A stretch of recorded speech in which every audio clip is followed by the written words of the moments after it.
Hey guys, what's going on? Making a video of my 2023 KTM 500 and his 2022 crf450rl. Just kind of our opinions on the bikes. I know there's a lot of miscommunicated things that I don't think are completely accurate online. Well, pretty much of the Honda, but I mean, this is just our opinions. It's not 100% accurate.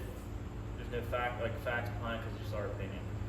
So leave comments if you guys disagree or whatever.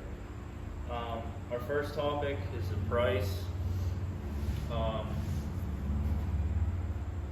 Dual sports, I don't know how to word this. I would say the upper tier dual sports that are like light adventure, single track riding, like still almost a dirt bike, not like graphic twins and stuff like that. I would say the upper tier would probably be, there's a Beta, I'm not sure the model, KTM 350 and 500, and then I would say the Honda 450.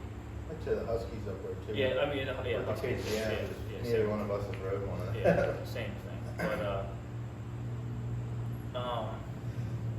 the price point, like, it's really steep.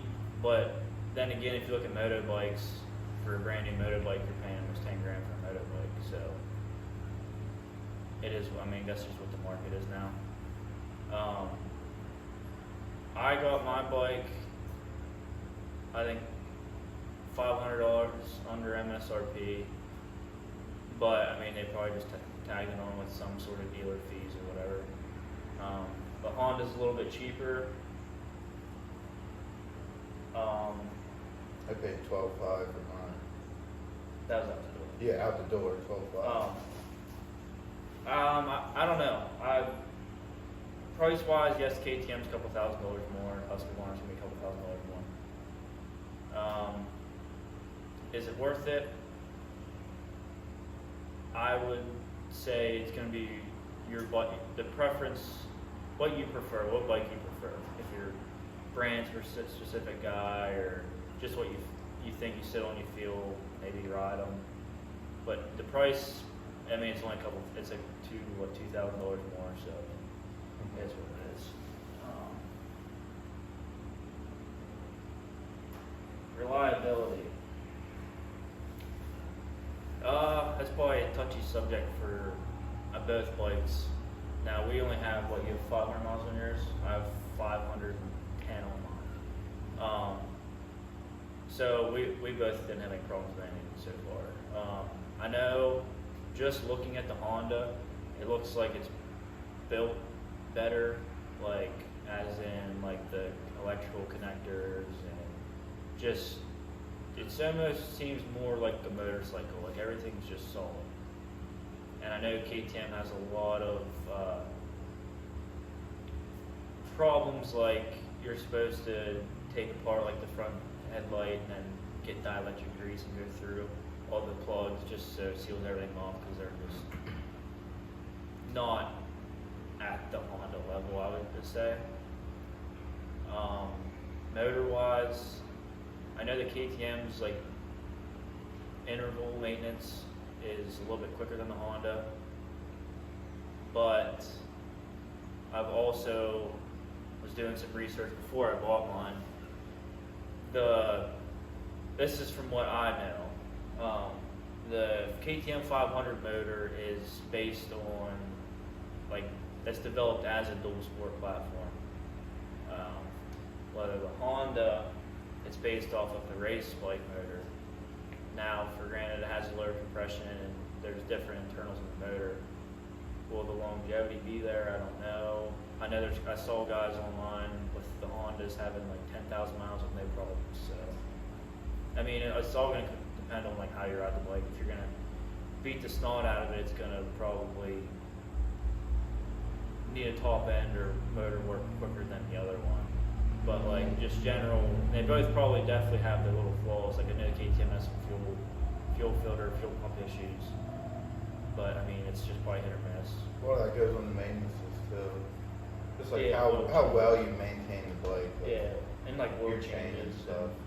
I think oil changes. What's yours recommended? Like 700 or 800? I think it was 6. So I think this is 5. But I mean, obviously, if you're just riding around the road and stuff, you're not pounding on it. You're not running it as hard. Just kind of like a moto bike. Like if you're, you know what I mean, how you ride, it's gonna. Yeah, I think if you spend over 10 grand on a bike though, you're gonna either be able to afford somebody to maintenance it though, Yeah, or know how to do it yourself, or Yeah. care enough to do it just because Yeah, you're not. you're spending the money. Yeah, it's not like buying a DRZ off marketplace for 3-4 grand and just beating snot out of it 'cause it'll take it. But yeah, so reliability, I think they're both there. I mean, I think they both are definitely gonna have issues. It's just the nature of the beast of their bikes, but I think just a short time we've owned both of them, I don't see any major, No. like working on yours or working on mine, they're the same. yeah. Like your oil change is a little bit more invested, but they make the nice kits where Honda, it's easier to change the oil, but they don't make the nice oil change kits. Yeah. Just dumb stuff like that. Yeah. So I mean, maintenance, I think they're both pretty much even. Reliability, I think they're about even. What's next on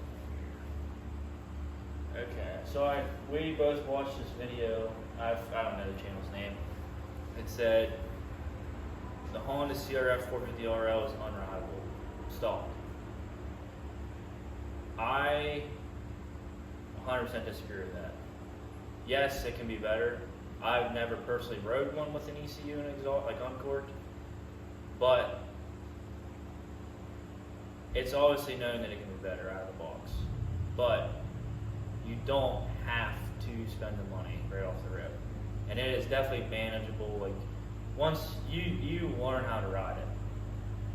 I rode his bike 2 hours right after he bought it from the dealership home, and it flamed out on me I think 3 or 4 times, but like it's not the end We of messed the with world. the idle since then. Yeah, no, we upped the That got idle. 100 times better. And then he did put the G2 G2 throttle right out of the tamer, gate. and that's definitely a good cheap. It's cheap too. It's not. Easiest mod. Yeah, I mean it's definitely rideable. And I know I just watched that AJ Capzaro just did a video on a moto track with I think he was posting a couple days ago.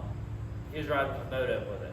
Now he's professional, but like it's not unrideable out of the box. Yes, it could be better, but that's my outlook on it.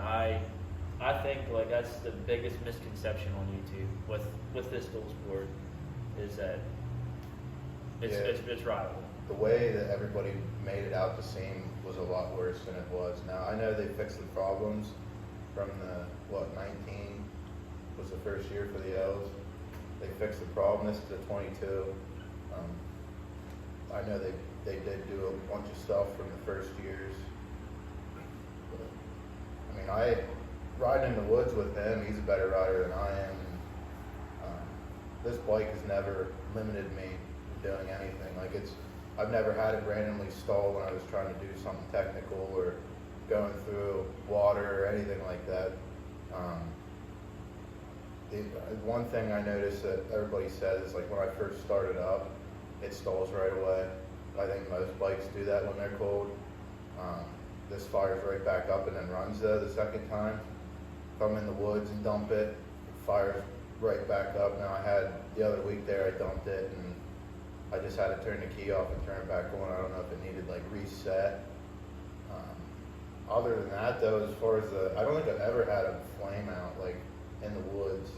I've had it riding down the road when you're trying to like rev match coming to a stop, like a quick jab, but I've never had a flame out in the woods yet to this point. So let's talk about some of the ECU. It's probably the biggest. If you own or looking into any of these bikes, you probably heard about the ECUs. I think it's a big racket. I know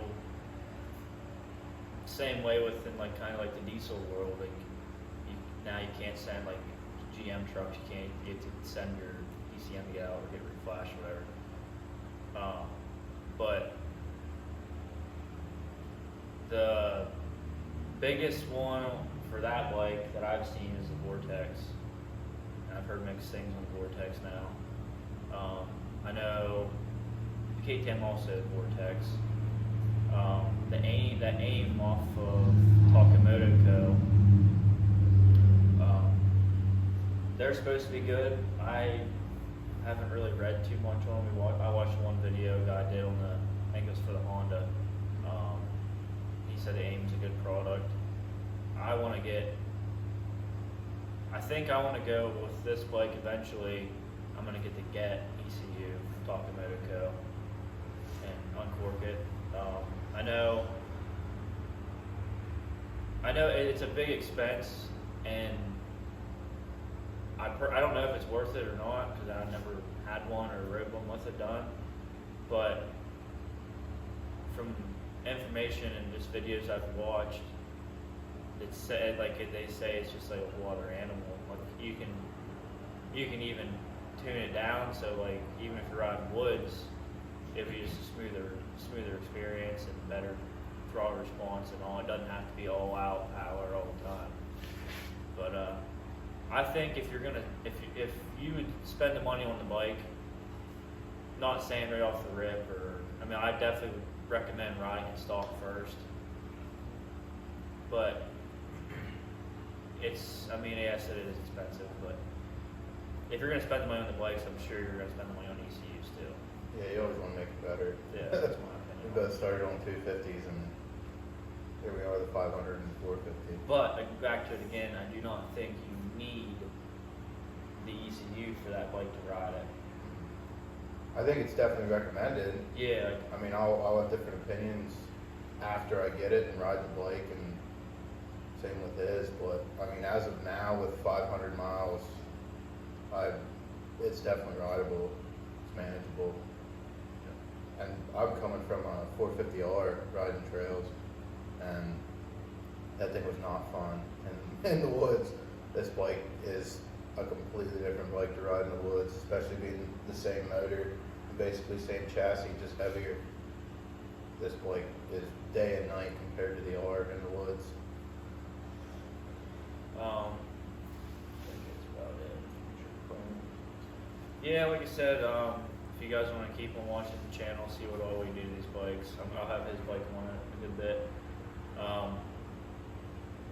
Like I said, we're probably just gonna slowly put parts on as we go. We'll definitely make review and maybe some install videos on the parts that we get. But yeah, like I said, that's just our opinions on both the bikes. Like I think the KTM's a solid bike. I think out of the box, me personally, I think out of the box the KTM would require less aftermarket parts. Not saying the Honda's bad. It just comes with better parts for off-road. Yeah, it all depends on what you're going to do with the bike too. Like you're just going to ride on the road. Yeah, commute with it. The Honda definitely on pavement is a smoother bike. Now I would have to watch videos of the KTM saying it was vibrating like crazy. It vibrates, but it's a street legal dirt bike. What do you really expect? So yeah, like I said, the Honda's a solid option. If you're really on the fence about buying one, I would recommend trying to find someone that has one, riding it, feeling it out. Same with KTM. So it is a good bit of money to spend on a street legal dirt bike. But yeah, like I said, they're both solid options. I would recommend buying either. Yeah, I don't regret my decision. I'm slowly turning it into what I want it to be. So yeah. But yeah, like I said, if you guys have any comments, questions, leave them down in the comments. Any tips for us or any little advice for the Honda or KTM, leave them down in the comments, and we'll have more videos up here soon for you guys to watch. Thanks.